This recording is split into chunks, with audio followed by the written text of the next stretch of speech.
Hello. So in this section, we're going to look at a few more worked examples around or using separation of variables. Okay. And so in particular, the physical problems that we're going to look at are the following. So recall last section, we looked at separation of variables, but the boundary conditions were the temperature was fixed at 0 at the endpoints. Okay, and what we saw is that right through separation of variables, the eigenvalues that we got were n pi over L squared, where L is the length of the rod. And then the corresponding kind of eigenfunctions were sine of n pi over L x. And those were kind of the spatial components of our series solutions. Okay. What we're going to see in this section is that if we consider these two kind of slightly different physical problems, which correspond to different boundary conditions, so heat conduction in a rod with insulated ends, and then heat conduction in a thin circular ring, what's going to happen is that we're going to get the same eigenvalues, but the eigenfunctions are going to be different. And so what that means in practice is that the series solutions are going to look different. Okay.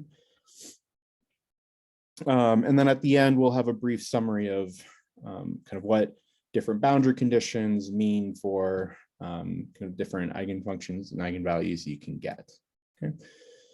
But in this section, right, same techniques as before, just slightly different boundary conditions and interpreting what those different boundary conditions mean for kind of solutions to the heat equation. So let's get started. So the first problem we're going to look at is heat conduction in a one-dimensional rod, where the boundary condition is now we have insulated ends. Okay? And so mathematically, this means that at the boundary, the derivative of our solution is going to be 0. Okay. So as I mentioned, our starting point, right, one-dimensional rod, length L, which means that the x values we care about for our solution are between 0 and L. And then we care about time greater than 0. Okay. This is the PDE that we're interested in. But now the boundary conditions are the derivative at each endpoint is equal to 0. Okay. And this comes around because technically, when we say insulated ends, we mean that the flux at each endpoint is 0, right? But by Fourier's law, this is going to be minus k naught, say at 0, of the derivative evaluated at 0.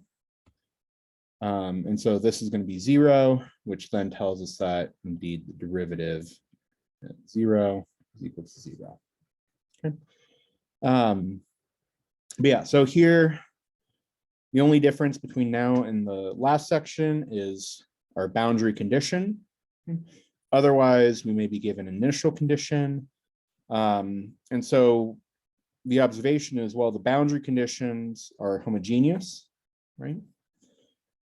The PDE is linear. Okay, so in this case, separation of variables and then superposition of the solutions, those are both valid techniques that we'll be able to use to construct our solutions. Okay. So, right, separation of variables says, well, let's separate the variables, split our function up into a product of something that just depends on one variable times something that just depends on the other. Plug this into the PDE and kind of bring things together, right? So this comes from the PDE. And we're saying, well, this piece only depends on T. This piece only depends on X. So they're constant with respect to the other side. Okay? And so we're going to call that constant minus lambda. We don't yet know what lambda is, but we know there's some constant here, right? And we choose our sign just out of convenience. Okay. And so then what we did is we said, okay, well, we have two ODEs to consider, right? And so actually, let me write them here. So all of this gives us two ODEs. First one is dg dt is minus lambda kg. Okay? And then recall this gave us solutions that look like g of t is some constant times e to the minus lambda kt. Okay. So we don't know what this constant is. In general, this will come from the initial condition. We don't know what this constant is, okay? But this constant we'll be able to get from the other ODE, which reads d squared phi dx squared is equal to minus lambda phi. Okay. And so then for the second one, right, with the other boundary conditions, right, where the temperature was 0 at the endpoints, we saw that phi of x was equal to sine of root lambda p. Okay. And so our question now is, well, right, we have different boundary conditions. So is that going to change what phi is? In this case, the answer is yes. Turns out lambda isn't changed, but phi will be. Okay. But we will know what phi is, and then we'll be able to use it to construct solutions. So let's see what that looks like. So for this ODE, right, as before, we're going to consider three cases. Okay. One case is when this number right here, lambda, is positive. When this happens, if you go through kind of the general form of what a solution to this constant coefficient ODE looks like, we know that phi has to take this form. Okay. And so then the question is what C1, C2, and lambda will satisfy. If we can find such constants in lambda. The other cases are, well, if lambda is negative, right, then going back to kind of the general form of solutions to these constant coefficient ODEs, we get that phi has to look like this. So again, we ask, what are C1, lambda, and C2? And if they exist, and then finally for lambda equals 0, we know that solutions are linear functions. And then the question is, well, here we know what lambda is, right? It's equal to 0. And so then the question is it possible to find C1 and C2 so that this is indeed a solution? Okay. So we're going to go through the same analysis like we did for heat conduction with kind of the fixed temperature endpoints. And by the end of this, we'll see that, well, phi, so in this case, phi is going to be a cosine term. Phi can also be a constant. So these two cases are viable. Okay. Okay. So for lambda positive, right, the general form of our solution is this expression. Okay. Since our boundary conditions involve derivatives, we're going to go ahead and compute the derivative here, which is going to be this expression, right? Chain rule. So chain rule, this is going to come out. Otherwise, the derivative of sine is minus or is cosine. Okay. So this indeed is the derivative. Okay. And now we use the information that we're given about the problem, which in this case is, right, we know what the derivative at x equals 0 is. It's 0. So plugging in 0 here, 0 here, and 0 here, right, we're going to get this expression. Okay. And we know that this whole thing is equal to 0, right, just because, right, that's what our boundary condition is. Okay. But notice that, right, so sine of 0 is 0, cosine of 0 is 1. And so kind of the middle step here is that we have root lambda C1 is equal to 0. Okay. But if we're assuming that lambda is positive, root lambda will not be 0. So the only conclusion is that C1 must be 0, right? So that's our conclusion. Okay. And right away, we see that, well, okay, C1 is equal to 0. So in our solution phi, if C1 is 0, we don't see this term at all, okay? So a viable phi looks like will be of the form cosine. Okay, great. So that was kind of the first boundary condition. Question is, what does the second boundary condition give us? Well, in this case, right, let's use C1 is equal to 0. So we don't see this term. Otherwise, we're plugging in x is equal to L right there. Okay, so the expression that we end up with is, well, the derivative at L is equal to 0 tells us that minus root lambda C2 times sine of root lambda L is equal to 0. Okay. So the missing step here is that root lambda is non-zero, right? Because we're assuming that lambda is positive. But we're also working with the assumption that C2 is non-zero, okay? Because we want non-trivial solutions to all of this. So if C2 was 0, right, then C2 and C1 would both be 0, and then phi would just be 0, okay? And so our question is, well, can we have, right, non-trivial solutions? So we're going to say, okay, well, to hopefully get non-trivial solutions, C2 must be non-zero, which leaves sine of root lambda times L is equal to 0. And so here we're looking for, so this is sine of x. We want this to be 0. This occurs at any multiple of pi.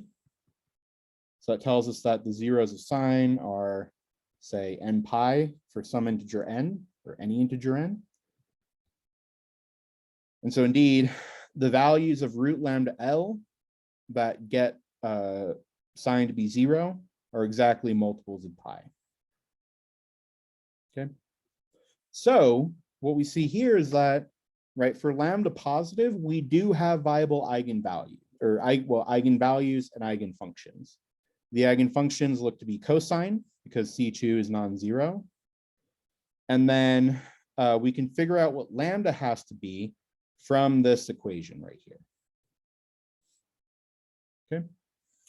So in summary, right, if we assume that lambda is positive, then our possible eigenvalues are this, right, which again, so this comes from root lambda is n pi over L.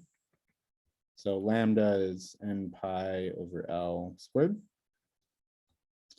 And then the eigenfunctions, right, we're C2 cosine root lambda x.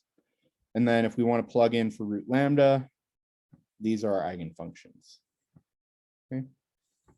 And so already here we see that, right, with these different boundary conditions, we're getting different eigenfunctions, right? Before these were sine, now they're cosine. Okay.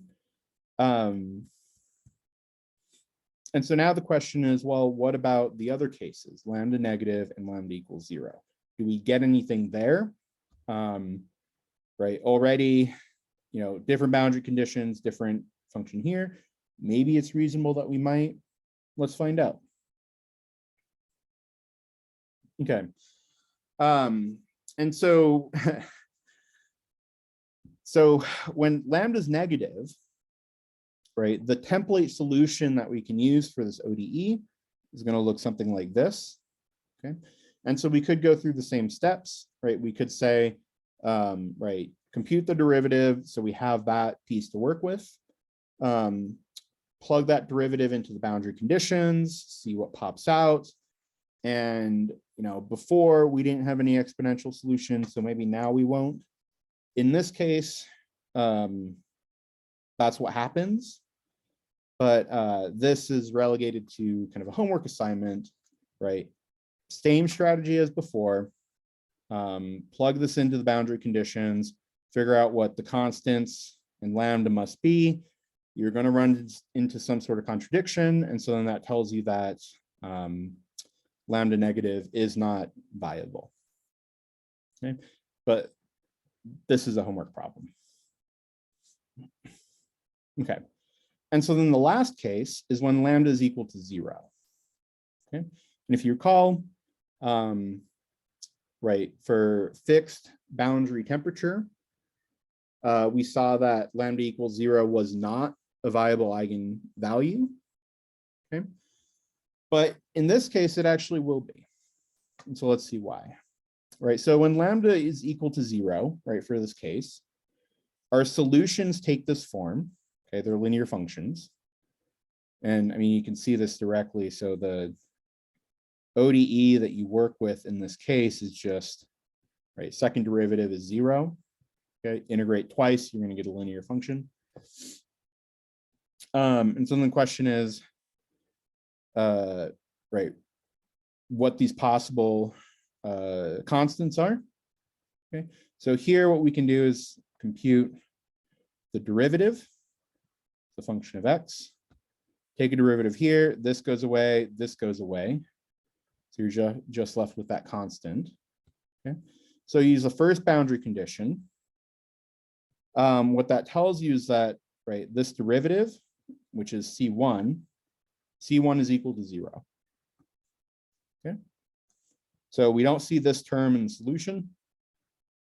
Okay, at this point, we've only used one piece of information.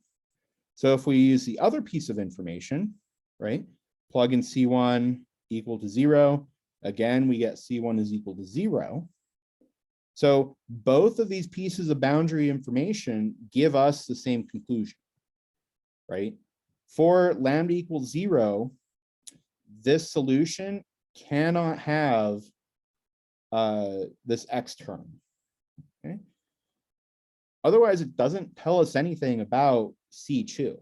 Okay. And so our conclusion is, right, well, if we take lambda equals 0, then, you know, nothing is ruling out this constant for being a valid solution. Okay. And so we're going to take that.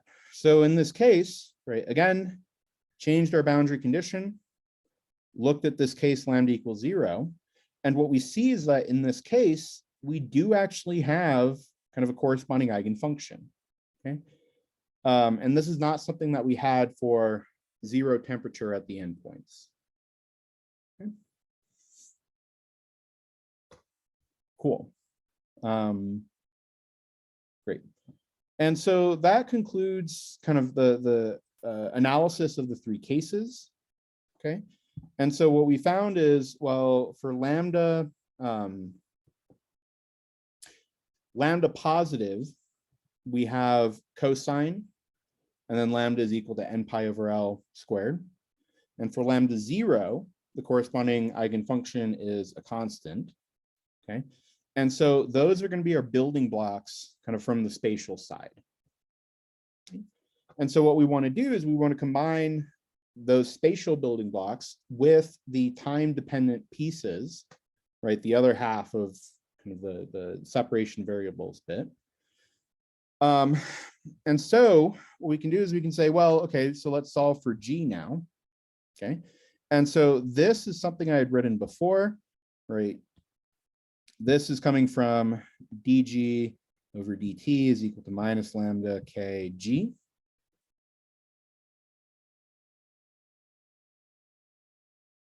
that right?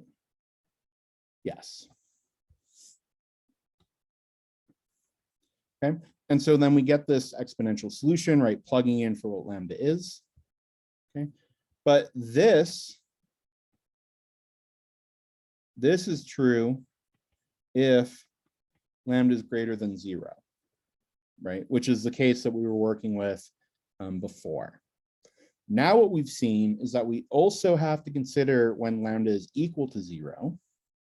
Okay. And so, of course, when lambda is equal to 0, dg dt is equal to minus lambda kg. So that's just 0. And this tells us that g is going to be some constant. Okay. So for each of the cases that we had on the spatial side, what we've done now is we figured out the corresponding pieces for the time component. Okay. And so since we're working with a linear homogeneous PDE, what we can do is take these product solutions, right, multiply them together, and then add them up. And then that's going to give us another solution. Okay. And in fact, that's going to give us the most general solution. And so then what we need to do is match the initial condition kind of to these coefficients that we're going to get, which we'll see here next. Right. So what we've done is we said, well, right. So here we're saying, right, for lambda is equal to n pi over L squared. This is for, so we'll split it up explicitly here. So these are the eigenvalues, right, for n greater than 1. So all the positive eigenvalues. Okay. And so we can parameterize the eigenvalues by this integer. And for each of these eigenvalues, we have a corresponding cosine term and this exponential term. Okay. So what we're saying here is, right, these are the spatial solutions for lambda positive. These are the corresponding time solutions.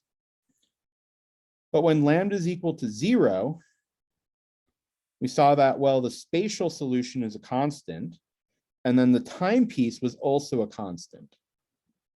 Okay. So right. So that lambda 0 is a special case for n equals 0. Okay. And so what we're doing is we're saying, well, we were interested in solutions. U of xt was g of t phi of x. Okay. And what we're saying is, well, we have a g and a phi for every n. So we have one of these product solutions for every n. That's what's written there, etc. And by the principle of superposition, we can add these solutions up and get another solution. Okay. And so that's what's indicated here. Here we have some arbitrary constant, right? Because multiplying your solution by a constant won't really affect anything. So here we have some arbitrary constant times the product solution corresponding to n equals 0 or lambda equals 0, plus some arbitrary constant times, right, the time piece times the spatial piece for n equals 1. Okay? And then we just add all of them up together. Okay. Another way of writing this is, right, the sum from n equals 0 up to infinity of cosine of n pi over Lx times e to the minus kt n pi over L squared.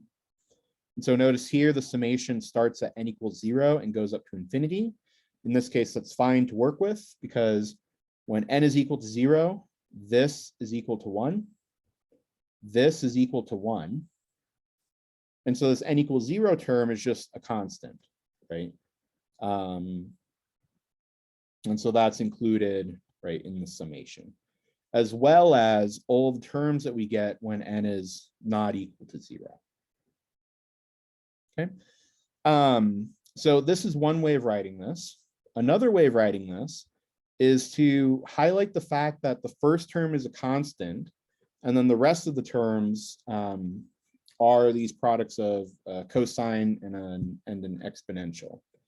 And so that's what's written right here, right? And so the kind of important piece here is that, right, we have a constant plus this trig series similar to what we worked with before. Okay. Great, but right, all that this is right, separation of variables, get the two kind of product solutions, you know, after splitting it up into cases, and then summing them up all together. Okay. So now the question is, right, great, we have a kind of a very general form of the solution, right? But when does this general form of the solution actually, you know, work for what we want it to work with? And so in particular, what we need to happen is that, right, we need the initial condition to be satisfied, okay? And so in particular, what that means is if we plug in t is equal to 0, okay, we're going to get this object right here. This should equal, right, our initial condition. And so going back one slide, right, so here, if you plug in t is equal to 0, okay, the only thing that that's going to affect, right, if t is equal to 0, the only thing that's going to affect are these exponentials. These are going to go to 1. And so this is equal to 1. And so all you're going to see is just the constant plus this linear combination of cosines. Okay. And so that's what's written here. And we want this linear combination, which is equal to u of x comma 0, we need that to be equal to our initial condition. So another way of kind of framing that or phrasing this is, right, when is our initial condition expressible as a constant plus a linear combination of cosine terms? Okay. And so what we're going to do here is we're going to say, well, assume that it can be done. Let's just, right, suppose that this decomposition works. And let's figure out what these coefficients need to be to make that coefficient work, or to make that representation work. Okay. And so in this case, we're going to use this kind of orthogonality condition, or this integral identity for a cosine. And so this should read, sorry about that. This should read m pi over lx. So cosine of m pi over lx times cosine of n pi over lx. The integral of that product from 0 to L is going to be 0 if n and m are different. It's going to be L over 2 if n and m are the same but are not 0. Great. And so this was similar to the cosine, or sorry, this was similar to the sine case. Okay. But here, right, there's a special condition because when n is equal to 0, we still get a viable function, right? Versus in the sine case, right, plug in, right, so sine of 0 pi over L x, that was just the 0 function. So didn't really give us anything. But now, if n and m are 0, those are viable functions. And in that case, the integral is actually a lot simpler because you're just integrating, right, 1 from 0 to L. And so you get this. Okay. But the observation here is, right, this integral identity is pretty much the same as the sine one.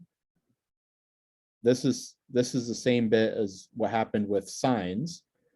It's just now we can plug in 0, and so we have to account for that special case. Okay. But we're going to use a similar sort of integral identity to figure out what these coefficients are. Okay. And we're going to use the same strategy. Right, so what was the strategy? Well, let's start with m different to 0. Okay, so the question is, when does this equality hold? Well, what we're going to do is multiply both sides by cosine of m pi over L x. Oh boy. So we're multiplying both sides by cosine of m pi over L x, cosine of m pi over L x, cosine of m pi over L x. Okay. And then distributing, so on this side, right, gets multiplied there. So that's that. Otherwise, it's multiplied by this infinite sum, and we're distributing that cosine m pi over Lx over that sum. Okay, but we're going to get an expression like this. Then what we're going to do is we're going to integrate both sides from 0 to L. Okay, so in particular, on the left-hand side, we're going to get cosine of m pi over Lx times f of x and integrate that from 0 to L. Okay. Right now, and from here on out, there's nothing else we can do for this expression. right, presumably f is given to us. It's something that's known. So presumably this is something computable, okay? But at this point, this is as far as we can take it. Okay. But on the other side, what we can do is we can say, well, right, so up here, this integral from 0 to L dx, right? A naught's a constant, so that can be pulled out. So here we're left with this integral. Otherwise, right up here, we're integrating everything 0 to L dx, and we're distributing the integral over the sum and then pulling out these constants. So we're going to be left with this expression here. Okay. But again, right, going from here to here, we're integrating by integrating from 0 to L.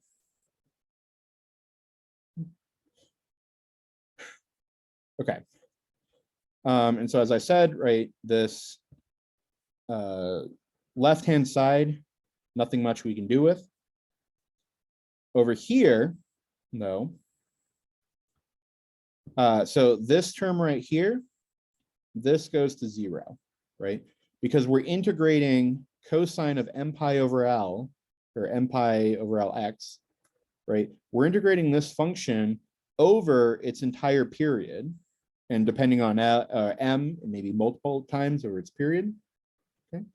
And so because of that, right, the kind of positive and negative contributions can be equal, and so this whole integral is 0.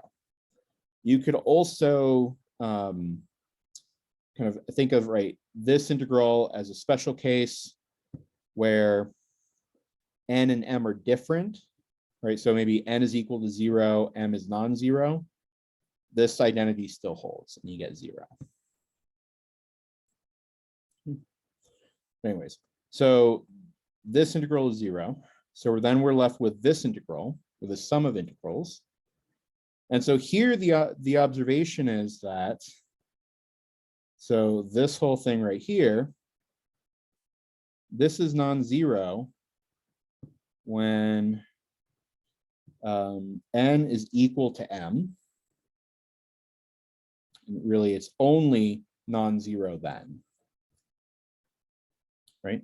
And so that's the same thing here, right? When n is equal to m and m is non-zero, so we're good to go.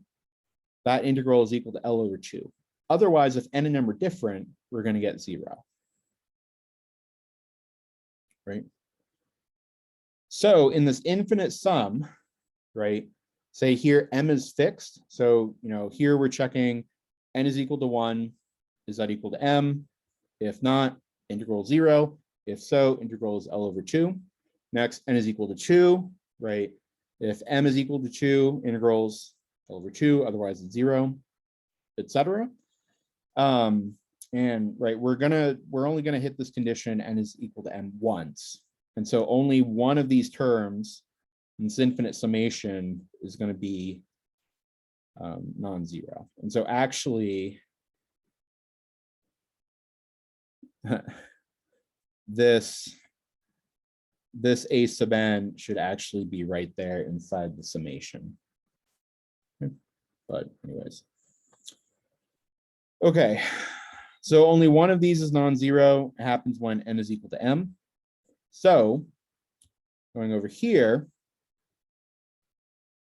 what we see is that cosine of m pi x over L times f of x, that's going to be equal to a sub m, right, which is the only surviving coefficient in that infinite sum, times the integral of cosine of n pi over Lx times cosine of m pi over Lx. We have this equality. Okay. This whole thing, let me write it. This whole thing is equal to L over 2 by our integral identity. Okay. And remember, the whole point of this is to try to figure out what these coefficients a sub m must be. Okay. So at this point, we say, well, this is known, presumably because we're given f. This is known, and this is L over 2. So to find what this coefficient is, right, just move this term over to the other side. So it's going to be a 2 over L in front here. And we've solved for A sub m. Okay. And that's exactly what's written here. And so I've reindexed, so instead of an M, it's an N. Doesn't really matter. Okay. But this is the conclusion. These are our coefficients. Okay. And again, this is for the case n is different to 0, right? So for the non-zero coefficients, or the coefficients for the non-zero indices, this is how we compute them. Okay. So it's the same strategy as in the case with with sine, right, from before.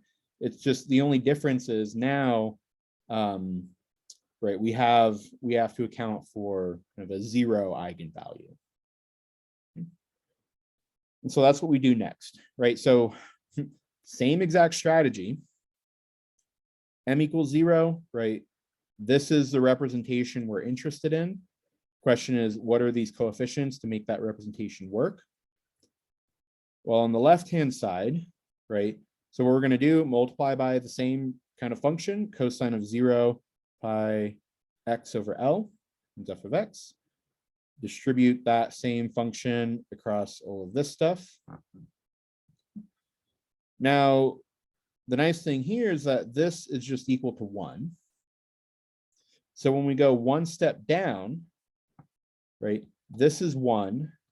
And so then here, right, we just have a 1 right here. So we're just left with this integral. Okay, when we integrate, this is 1. So when we integrate all of that, we get this. And then finally, right, this is 1. So when we integrate all of this, again, this should be right here, right? Because we're summing over n, and then this coefficient depends on n. But here we have a 1 right here, and so otherwise we're just integrating cosine of n pi over L x over kind of its entire period. Okay. So in this case, right, this whole integral right here, these integrals are all 0. Whereas this integral is just, right, so let me write it down here, right? So this integral is equal to, right, a naught times x value between 0 and L, which is just L times a naught, okay? So from here we get, right, L times a naught is equal to the integral of f of x. Solve for a naught, you're going to get this expression. Okay. So the takeaway is, right, we said, well, right, does this representation work? What might the coefficients be? Okay.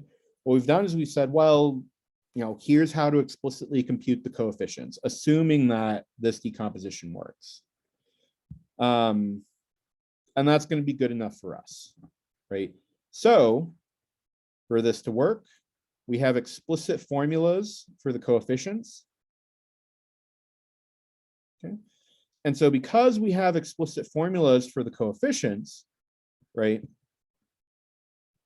I mean, here's what the solution, kind of the general solution looks like. And then these coefficients are coming from that and that. And both of these depend on the initial condition. Okay. So in this way, we've said, well, here's what the general solution looks like. And for that to work with the initial condition, here's what the coefficients need to be.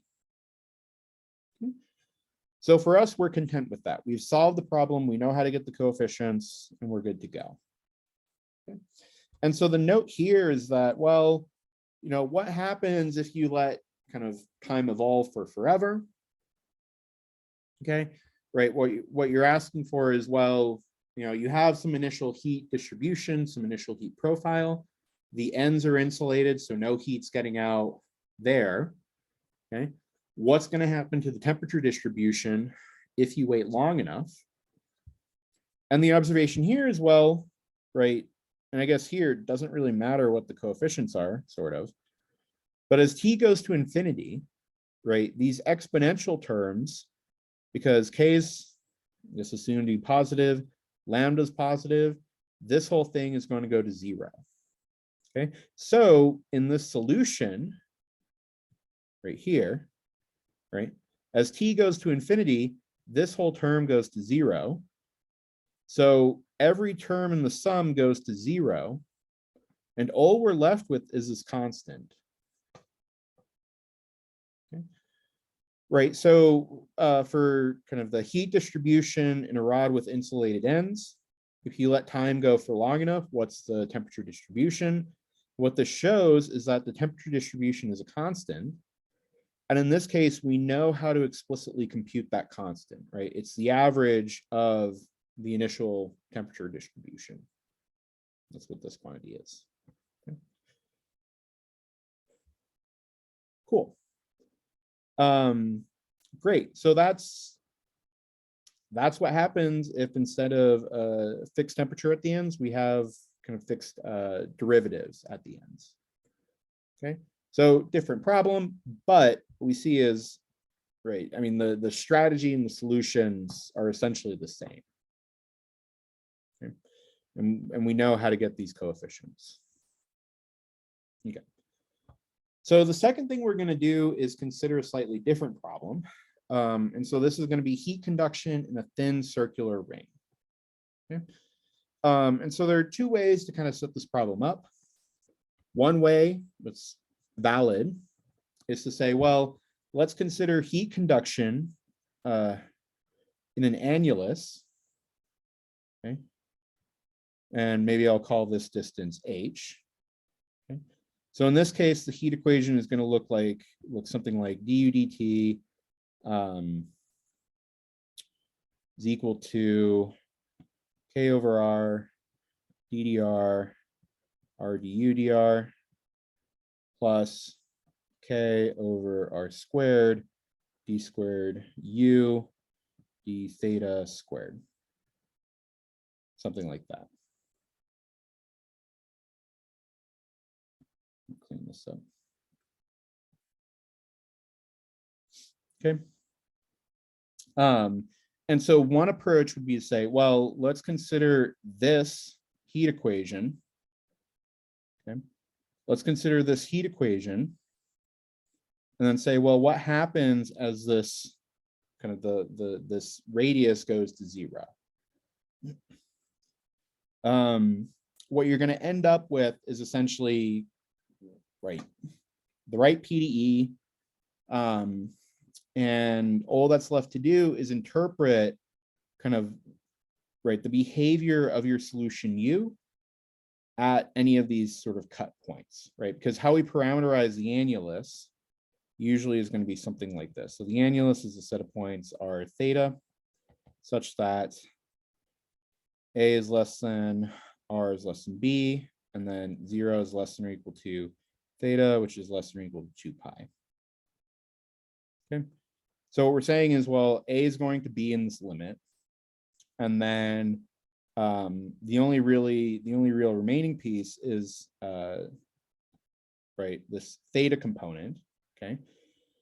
And so what you need to do is say, well, if your solution, right, if you consider u evaluated at 0 to have a meaningful, like a physically meaningful solution, right, the value of the temperature at theta equals 0 should be the same as the value of the temperature at u is equal to 2 pi. Okay.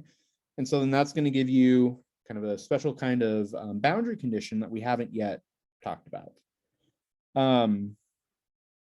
Likewise, you want heat flow to be continuous, right, from theta equals 0 to kind of 2 pi. And so that's going to give you another sort of new boundary condition. Okay.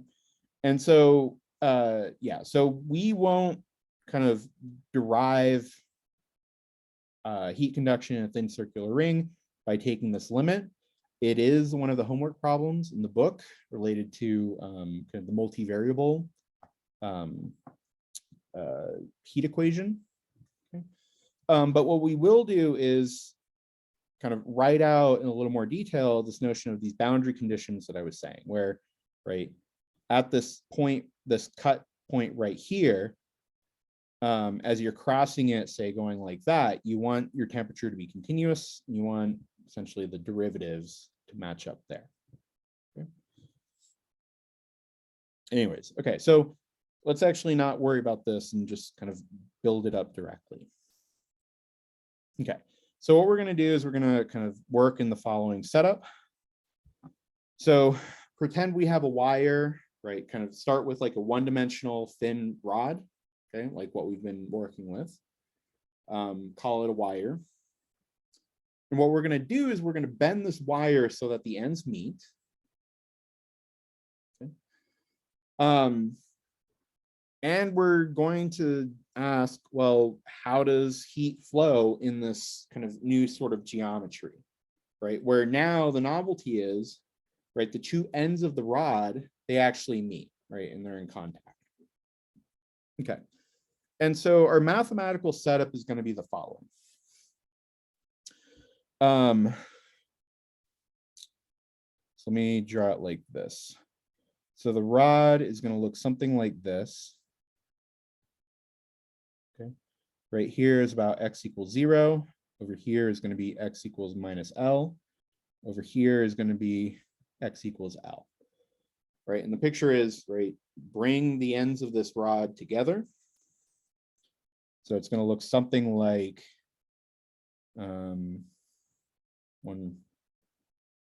something like that. So right there, maybe x equals 0. Up here is x equal to maybe L. And then down here is x equal minus L. Okay. So what I was saying a little about before is, right, well here, okay, kind of if you're walking along this direction, your coordinate is going to be negative, right? It's going to be close to negative L. But as you keep walking along, all of a sudden your x coordinate is going to jump from negative L to L. Okay. If we're interested in something about temperature, okay, or something about a function, what we want is that the function is continuous as you're walking along this direction. And so even though kind of our coordinate system is seeing this one-dimensional rod, mathematically, we want to enforce conditions that say, nope, actually, this end is connected to this end. Okay. And so the way we're going to do that is we're going to say, well, the solution that we're looking for, if you're walking along, say down here, and you get to right here, versus if you were walking along from down here up, and then you get there, kind of the value of the temperature that you'll see kind of crossing this threshold, I mean, it's going to be continuous. Okay. And in particular, right, well, I mean, this is what continuity is. The temperature at coordinate negative L is equal to the temperature at coordinate L. Physically, because we've identified these 2 points, and so, right, the temperature should be continuous there. So that discussion is kind of what justifies this boundary condition. The value of the temperature at negative L is equal to the value of the temperature at L, and this is true for all time. Okay. Okay, and so then the other boundary condition we'll impose is this one right here. That in fact, it's more than just the function is continuous. We also want the derivatives to be continuous. Okay. And so one way to maybe intuit this is, well, really what we're asking for is that the heat energy flowing out of x equals L, right? Well, if we've identified these ends, whatever's flowing out here should go exactly in there.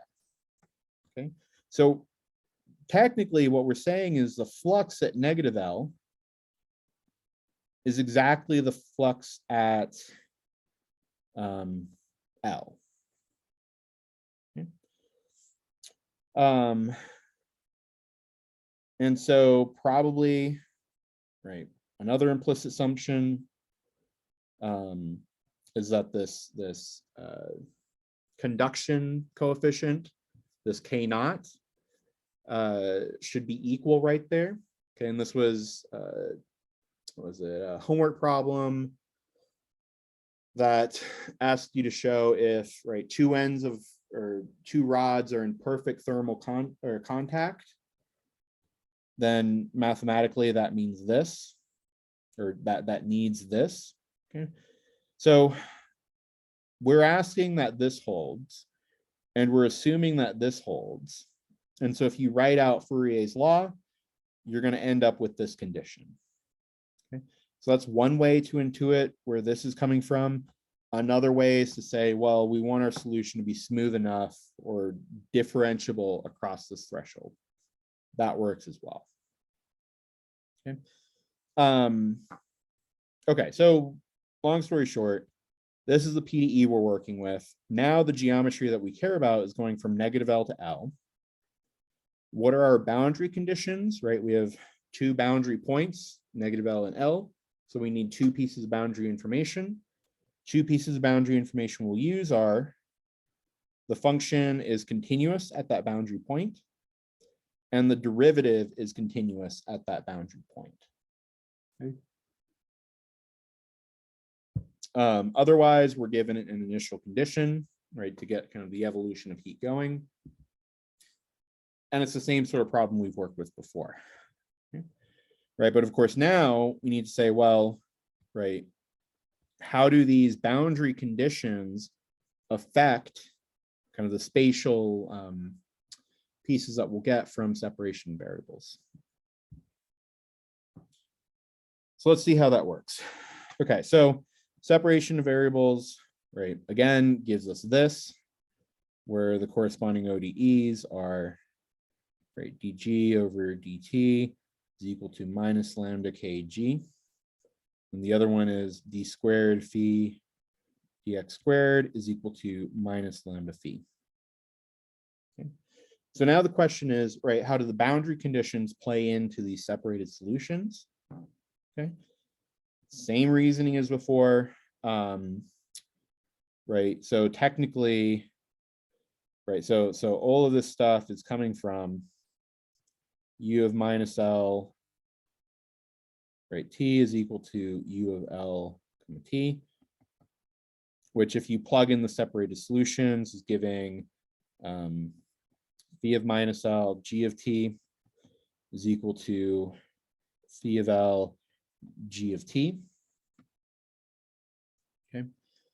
And so if g of t is 0, right, for all t, well then sure, this holds, but it's not a very interesting solution. Okay. So otherwise what we require is, well, right, we want g of t to be non-trivial. Okay. So what that tells us is that, so effectively, right, divide by g of t, assuming it's non-zero, you're going to get that phi of minus L is equal to phi of L, which is exactly what's written there. Similar argument will say, we'll get you that the derivative of phi, negative L is equal to the derivative of phi at L. And so, right, these pieces, these boundary conditions are going to play into this ODE and tell us something about what the viable eigenfunctions and eigenvalues are. So let's see what that looks like. Right, so as before, this ODE, these boundary conditions, split it up into these cases. For lambda positive, okay, we know that phi must take this form. Take a derivative. Derivative looks like this. What we're going to do now is we're going to plug in the boundary conditions to figure out what variables C1, C2, and lambda are. Okay, so working with the first boundary condition, right, phi of minus L is equal to phi of L. Plug in minus L and L to what we had for the derivative. We get all of that. Okay, this minus sign you can pull out. This minus sign, right, cosine of minus whatever is cosine of whatever. Otherwise, nothing much going on here. Okay, so pull this out, get rid of this. We have this is equal to this. And so then simplifying, well, we have a C2 cosine, so these two cancel. Move this over here, and then we're left with 0 is equal to 2c1 sine of root lambda L. Okay, so in this case, right, now it's a little more interesting because, well, nothing here is ruling out C1 equal to 0. Okay, so either C1 is going to be 0 or sine of root lambda L is equal to 0, and then we get the same eigenvalues we had before. Okay, so what we want to do, maybe a priori or right now, what we might want to do is show that this can't happen. Okay, and then we know, great, these are our eigenvalues. Okay, so let's see what happens with the other boundary condition. Plug into the derivatives, minus L and L. You get this expression, okay? Cosine of minus will go away.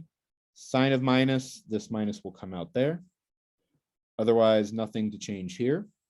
Okay, so taking care of these minus signs, we get this. And now we see, well, we have a C1 root lambda cosine root lambda. Here we have a C1 root lambda cosine of root lambda. So these two are going to cancel. Move this thing to the other side. Okay. And so then we're left with this condition. So here, notice that, well, 2 is non-zero, lambda is non-zero, so root lambda is non-zero. Okay. So the remaining pieces are, well, either C2 is equal to 0 or sine of root lambda L is equal to 0.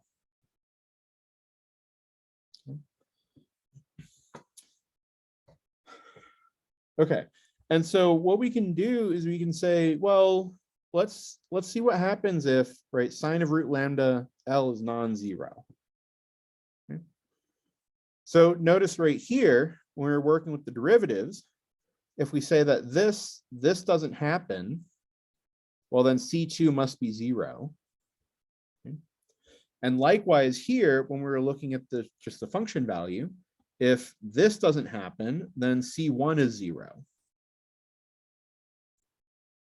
Okay, so we say what we get is that, well, if sine of root lambda L is non-zero, then these two coefficients must be 0, which says, which is a trivial solution. Okay, and these are the things that kind of we want to avoid, or, right, I mean, they don't give us anything. But we see that, well, maybe this isn't the right assumption to make. Okay, so maybe, right, to get non-trivial solutions for lambda positive, we need to say that, yes, take sine of root lambda L equal to 0. The eigenvalues that we get are, right, root lambda is n pi over L. Okay. And so the conclusion is, right, well, if we assume that lambda is positive, then yes, we do have eigenvalues. What are those eigenvalues? N pi over L squared. What are the corresponding eigenfunctions?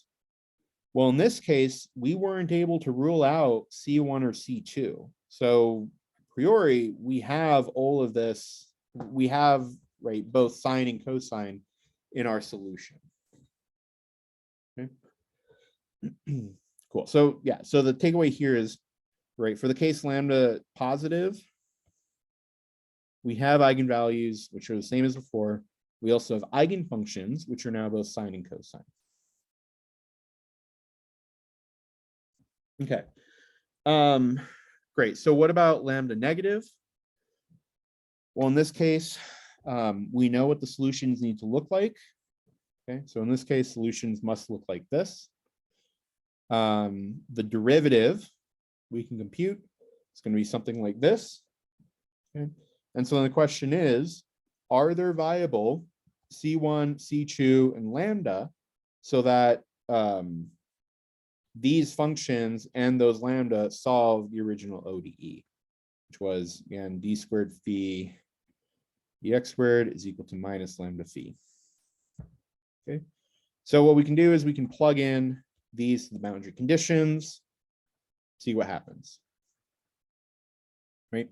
So if lambda is negative, right, first boundary condition is this, the value of phi at negative L is equal to the value of phi at L. So plug in negative L and L, we're going to get this expression, right, where, right, so this minus L, this is the minus L, and a minus L cancels with the minus for the first part. And then over here, you're just plugging in L. So you get that, and then the minus L, okay? But this is this with phi actually kind of plugged in. Okay, and now what we can do is collect kind of the corresponding exponential pieces. So move this to the other side. You're going to get C1 minus C2 is equal to this. Move this to the other side. You're going to get C1 minus C2 times that. Okay. Okay. And so assuming that C1 and C2 are different, right? So assuming that C1 is not equal to C2, right? Divide by that, that cancels. Divide by this, you're going to get a 1 right there. These are going to combine to get e to the 2 square root of minus lambda L, and that's equal to 1. And so then maybe the missing step here is that, well, so this implies that 2 root minus lambda L has to be 0. Okay. 2 is non-zero, L is non-zero, which tells us that root of minus lambda should be 0. And then in particular, lambda is equal to 0. And so the fact that we arrive at the conclusion lambda equals 0, right, that contradicts that lambda is negative. Okay, so we have our contradiction. Okay, but this assumes, right, C1 is different to C2. Okay, and so technically, right, so you can say, so case when C1 is equal to C2, this boundary condition won't give you anything. And so then you need to use the other boundary condition. And so this won't work. It won't work out. Okay. And so in the last case we have is, well, lambda is equal to 0. Okay, for lambda 0, we know what our solution looks like. Take the derivative, we know what that looks like. And so again, we're going to plug in the boundary conditions to figure out variables C1, C2. Well, in this case, lambda is equal to 0, so we know what lambda should be. Plug into this. Okay, you're going to get this expression. Move the C1 over there, move the C2 over there. You end up with 0 is equal to 2C1L. 2 and L are non-zero, so that tells us that C1 has to be 0. Okay. Likewise, if we say, well, right, take the derivative.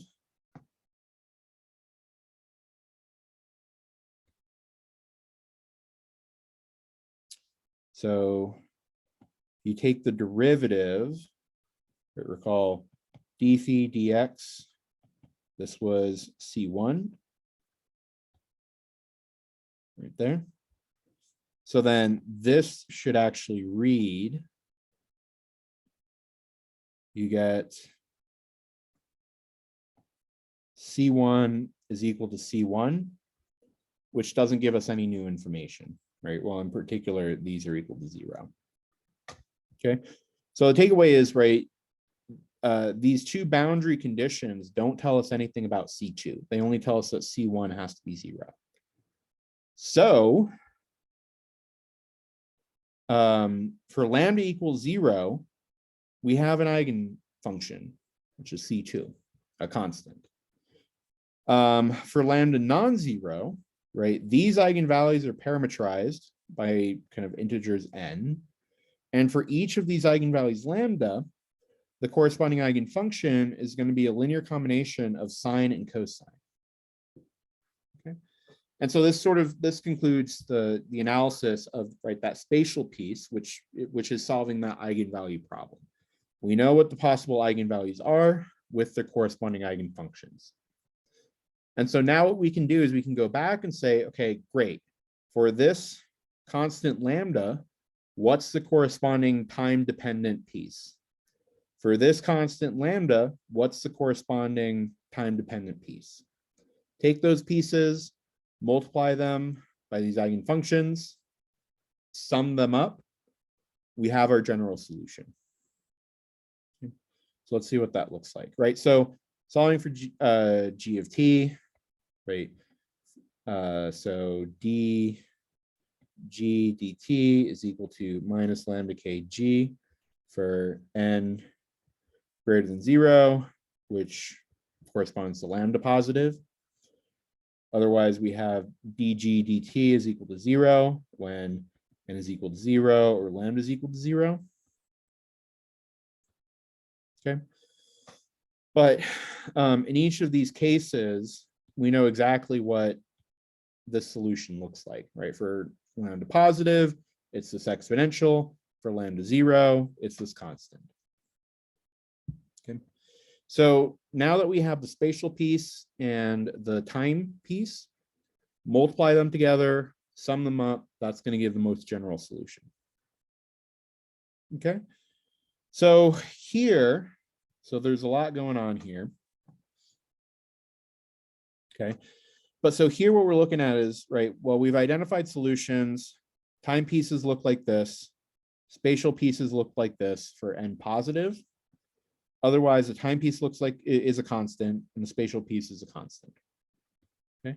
And so in particular, right, so gn of t times phi n of x, right, that product solution, if we write that out, that's going to be, some constant times this exponential, we'll just write as lambda, times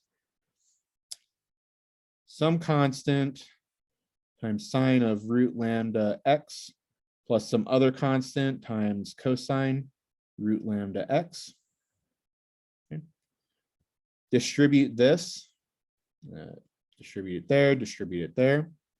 You're going to get that this is equal to some constant times e to the minus kt lambda sine of root lambda x. And so here, right, technically this constant is multiplied by this constant, but it's just some constant that we'll fix later. And so this C1 is getting absorbed in that C. Okay. Otherwise, right, we have C times e to the minus kt lambda times cosine root lambda x. Okay. And so this whole expression is what this G sub n times phi sub n looks like. Okay. So in constructing our product solutions, right, we're taking some constant times, right, the product of these, G0 and phi 0. This whole thing is just some constant. Otherwise, we have some constant times G1 times phi 1, where this term is actually this sum. Right. And so what we can do is we can say, right, well, when we're summing all of these up, really we're summing up all of these for lambda equals 0 and then lambda positive. And then we're summing up all of these for lambda equals 0 and then lambda positive. Okay. So this sum right here is exactly this sum right here. Okay. Where here we've written out we've distributed G1 and the product G1 times or Gn times phi n. We've distributed that. And then we've collected all of these under one summation. And so in particular, note that right here, this summation starts at n equals 0. So when n is equal to 0, these exponentials are both 1. Okay. Cosine of 0 is 1. And so then we see that a of 0 or a sub 0 here. But when n is equal to 0, sine of 0 is 0. So this whole term we don't see and is equal to 0. So another way of writing the sum is to pull out that constant piece, A0, and then highlight, right, the series in cosine with these coefficients A sub n, and then also highlight the series in sine with these coefficients B sub n. Okay. And of course, with cosine and sine, you have these exponentials, but right, they're always there. Okay. Great. So right, this is how we're getting kind of our general solution. This is how we're getting our general solution U. In general, this is what the solution looks like. Okay. For the problem where we're working with this thin circular ring where the ends have been, fused together. Okay. And so, of course, now the question is, well, we also have an initial condition, right, telling us how the system is starting. So what we need to do is say, well, right, so yeah, so here's our general solution. If we want this solution to match the initial condition, well, we need our initial condition, f of x, be equal to our solution evaluated at t is equal to 0. But if you plug in t is equal to 0, this term's going to go to 1. This term's going to go to 1. So all we're going to see is the constant plus this infinite sum of cosine terms plus this infinite sum of sine terms. Okay. And so in particular, for this solution to match our initial condition, we need our initial condition to be able to be represented in this way. Okay. And so, sure, question is, right, for which functions can you write as a linear combination of sine and cosine? For us, we're going to content ourselves with saying, well, if we can explicitly write out what a sub 0, a sub n, and b sub n are, then that's good enough for right now. If we can write these coefficients, then we're comfortable that, yes, that representation works. Okay. So what we're going to do now is we're going to say, well, how do we find these coefficients? Okay. And the strategy is exactly the same as what we've done before. Okay. Where right before we multiplied this by like sine of whatever, distribute it. So we have like a sine right there, a sine right there, integrate from 0 to L, and then a bunch of stuff goes to 0. Okay. So in this case, it's actually quite nice because, right, what does that sine integral identity look like when instead of integrating from 0 to L, you integrate from negative L to L? Well, it's the same identity. It's just instead of L over 2, you have L. Likewise for cosine. And so this should be an M. For cosine, when you integrate from negative L to L, it's the same identity. It's just now, instead of L over 2, you have an L. And instead of an L right here, you have a 2L. Okay. Right, but of course, now with kind of this representation, right now we have both sine and cosine pieces. Okay. So we also need to say what happens if you multiply sine and cosine and then integrate from negative L to L. And it actually turns out, well, the sine and cosine coefficients, they'll never interact, right? Because multiply sine with cosine, integrate from negative L to L, you're always going to get 0, at least for these kinds of sines and cosines, okay? And so one important note, if you don't integrate from negative L to L, and if you just integrate from 0 to L, the integral from 0 to L of sine of n pi over Lx times cosine x dx, this is not always 0. Okay, so for this trick to work, we really need to work with the geometry from negative L to L. Okay. But yeah, and so what you can do, right, same strategy as before, as I was saying, right, multiply both sides by sine. You're going to sine there, sine there, sine there, okay? And then integrate from negative L to L everywhere. This is going to be 0. This is going to be 0, right? And so in particular, this one's going to be 0 using this identity right here.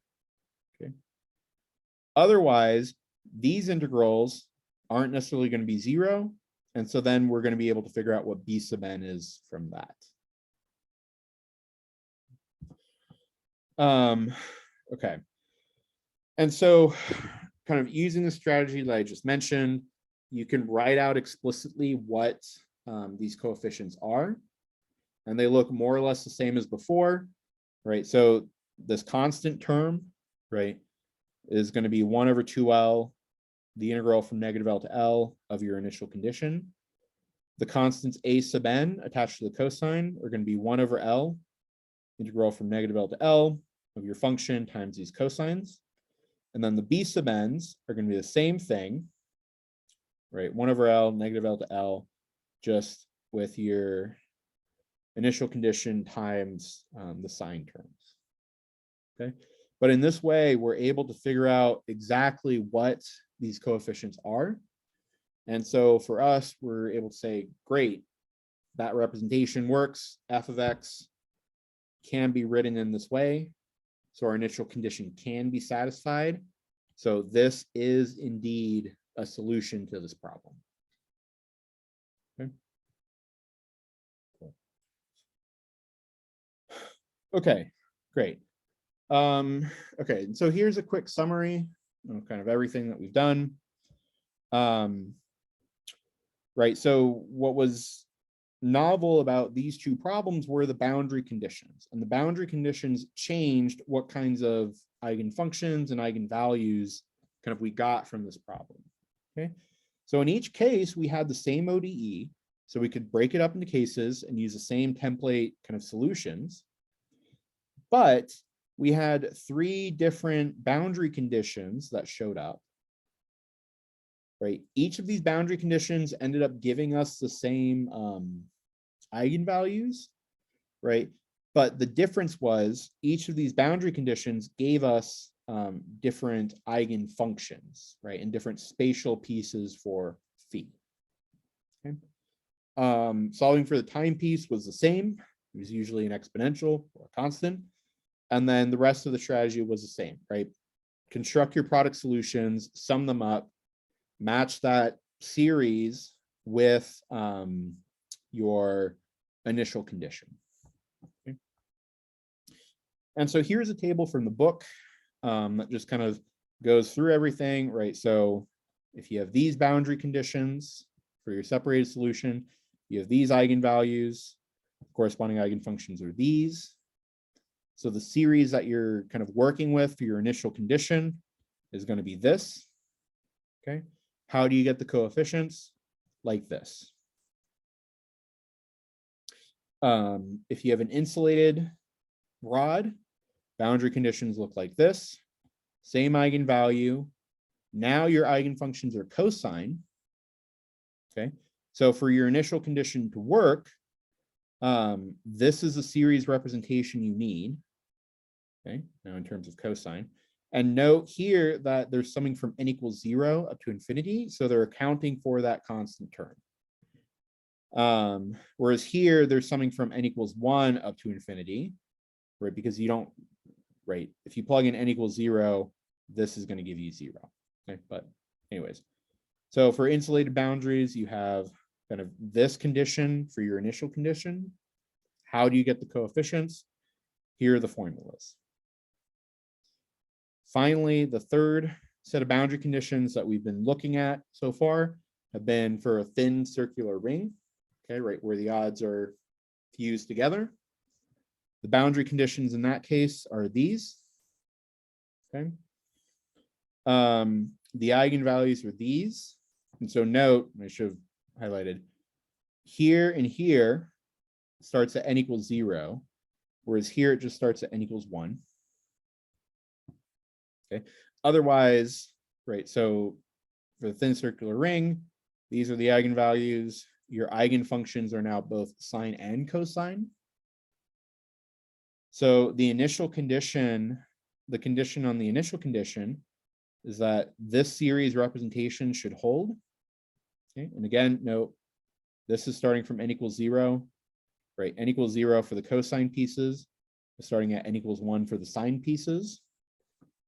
Otherwise, very similar formulas for getting the coefficients. It's just here, you're integrating from negative L to L, so you're going to have a 1 over L in front, compared to here, where you're integrating from 0 to L and you have a 2 over L in front. Okay. So when in doubt, you can go through the strategy, right? Plug in these initial conditions, solve the eigenvalue problem, construct your separated solutions, use these trig identities to get these formulas. Okay. Or, you know, if you're certain that these are the boundary conditions you're working with, then sure, you can look up these pieces. Okay. But all of this stuff is essentially what we've done in the last video in this, or that last section in this section, right? Working with separation of variables to construct series solutions, where the separated solutions, right, will be based on sine or cosine pieces depending on your boundary condition. Okay.